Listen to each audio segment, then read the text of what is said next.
In 1999, a 15-year-old boy in Florida sat at his computer late at night and did something that would shake the foundations of American national security.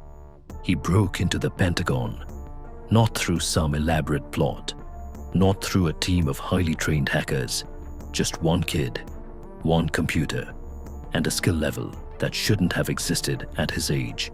His name was Jonathan James, and his story doesn't end like a Hollywood heist movie. It ends with the justice system destroying someone it claimed to protect.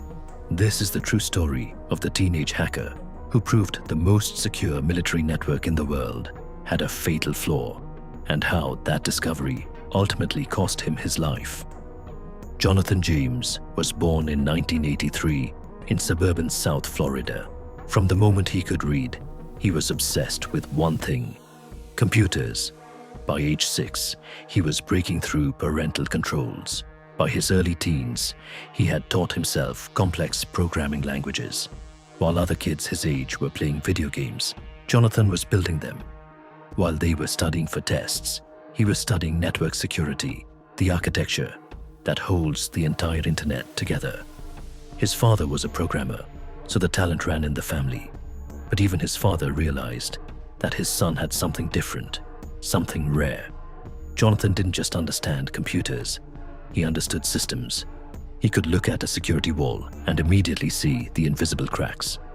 By 1999, at 15 years old, Jonathan was attending Miami-Dade Community College during the day. At night, he would sit at his computer and hunt for vulnerabilities in major computer networks. Not to steal, not to destroy, just to see if he could get in. It was a game to him. The targets he chose in those early months were Bell South, a massive telecommunications company, and the Miami-Dade school system. Nothing catastrophic, but enough to prove to himself that his skills were real. Then, in the summer of 1999, Jonathan decided he wanted a real challenge. The Marshall Space Flight Center in Huntsville, Alabama, is one of the most technologically advanced facilities on Earth. It controls the physical environment of the International Space Station, the temperature, the humidity, the life support systems that keep astronauts alive in orbit. NASA, obviously, took security seriously. Jonathan James, 15 years old, and typing on a computer in his bedroom, broke through it anyway. He gained access to 13 NASA computers. That alone would have been impressive, but Jonathan didn't stop there.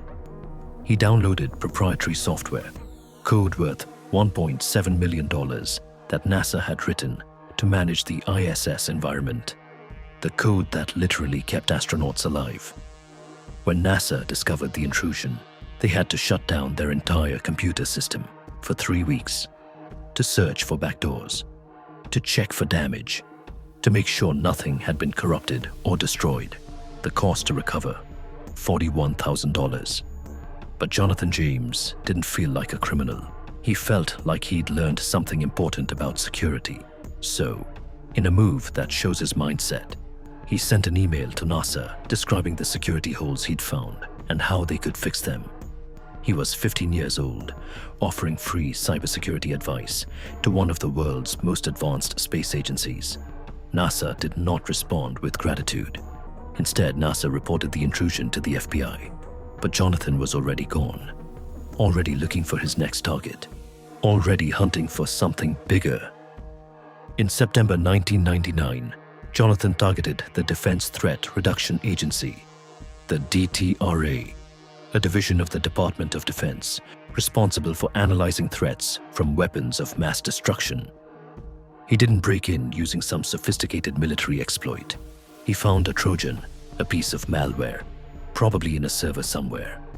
The Trojan was simple. It let him connect to the server from his bedroom. He did what he always did. He installed a sniffer, a tool that captures data passing through the network. Then he waited. Between September 9th and 10th, 1999, Jonathan captured the usernames and passwords of DTRA employees. He then used those credentials to access 10 separate Department of Defense computers. He downloaded over 3,300 emails from Pentagon employee mailboxes. He read them, When he was done, he installed a backdoor, a secret entrance that would let him back in anytime he wanted. At 15 years old, Jonathan James had achieved something that military specialists thought was impossible. He had broken into the Pentagon. The FBI didn't know it was a 15-year-old kid. They assumed they were dealing with a sophisticated hacking organization, a ring of professional cybercriminals, so they launched a massive investigation. Meanwhile, Jonathan was attending community college classes during the day and wandering the internet at night, looking for more servers to explore. On year 2000, January 26th, the FBI raided his house. Jonathan was 16 years old. He answered the door to federal agents in bulletproof vests, carrying automatic weapons. He confessed to everything immediately. He told them what he'd done. He told them how he'd done it. He didn't lie. He didn't try to cover it up. In his mind, he had done nothing wrong. He had simply proved that their security was weaker than they thought. He was a curious kid who'd found cracks and explored them. However, the justice system disagreed. Jonathan became the first juvenile ever to be convicted of cybercrime in the United States. If he had been an adult, legal experts estimated he would have faced at least 10 years in prison. Because he was a minor, he received 6 months of house arrest and probation until his 18th birthday. He was also banned from using computers for recreational purposes. He was also required to write letters of apology to NASA and the Department of Defense. After his release, Jonathan James genuinely tried to leave hacking behind. He violated his probation once. A drug test came back positive. He was sent to a federal correctional facility in Alabama for 6 months. His father said that experience changed him. The system had broken something inside him. When he was released, he went back to his parents' house in Pinecrest, Florida. For 8 years, he kept his promise. No hacking, no computers, no illegal activity. He was a ghost, a reformed kid who had learned his lesson and was trying to live a normal life. Then, on year 2008, January 17th, a massive hacking attack occurred. A criminal named Albert Gonzalez orchestrated what would become the largest identity theft case in United States history. He stole data from over 100 million credit cards. Retailers like TJ Maxx, Best Buy, Barnes & Noble all hit at once. The Secret Service began investigating. While tracking Gonzalez and his network, they noticed a nickname in the criminal reports called JJ. They had no evidence, no reason to suspect, but they assumed JJ stood for Jonathan James. In May 2008, Secret Service agents raided Jonathan James's house. They searched his computers. They found nothing that connected him to the TJX hack, nothing at all. But Jonathan already knew what was coming. He had been in the system before. He knew how these things worked. He knew that even if you were innocent, if the government decided you were guilty, there was nothing you could do about it.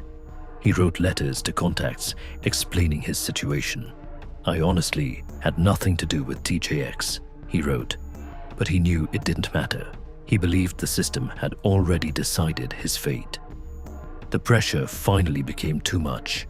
On May 18th, 2008, Jonathan James stepped into the shower at his house. He was only 24 years old when he chose to end his own life. A tragic conclusion to a case of mistaken identity. The irony is almost impossible to bear. This was the 15-year-old genius who once broke into the Pentagon, a kid who was punished for it, then spent 8 long years trying to rebuild his life. Yet here he was, wrongly accused of a crime he didn't commit. A young man who died believing the system would destroy him, regardless of his innocence. Jonathan James had a gift that most people will never possess. He saw the world differently than everyone else. He understood systems that most people never think about. He had a future that could have changed everything. Instead, the system he tried to break into at 15 destroyed him at 24. His story is not about a criminal. It's about a prodigy destroyed by the very system that should have protected him.